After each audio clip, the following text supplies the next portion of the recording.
ఒక ఉపాధ్యాయుడు ఒక క్రైస్తవ పాపని ఏడిపిస్తూ అడిగాడు, మీ దేవుడు ఉన్నాడని రుజువుపరచు, అప్పుడు నీకు మామిడికాయ ఇస్తానని ఎండాకాలం అన్నాడు. ఈ పాప సండే స్కూల్లో దేవుడి కోసం చాలా నేర్చుకుంది, నమ్ముతుంది దేవుడు ఉన్నాడని.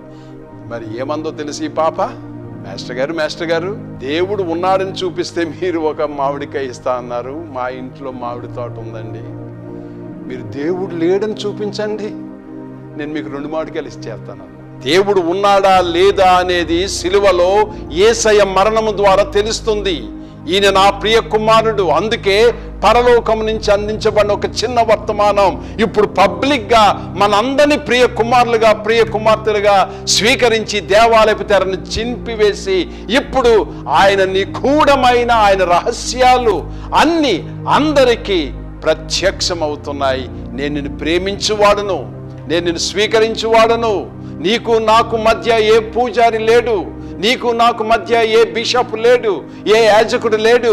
You can come to me directly, నా యొద్దకు రావచ్చు. నేను నా బాహుల్యంతో నేను మిమ్మల్ని స్వీకరిస్తాను, కౌగిలించుకుంటాను. ఒక ప్రేమ సందేశం, నూతన సందేశం ఆనాటి నుంచి మానవాళికి అందించబడుతుంది. ఎప్పుడైతే యేసయ్య ప్రాణాలు విడిచిపెట్టాక దేవాలయపు తెర చినిగి ఉన్నదో, ఇది ఒక నూతన ఆధ్యాత్మికమైన దేవుని సందేశం.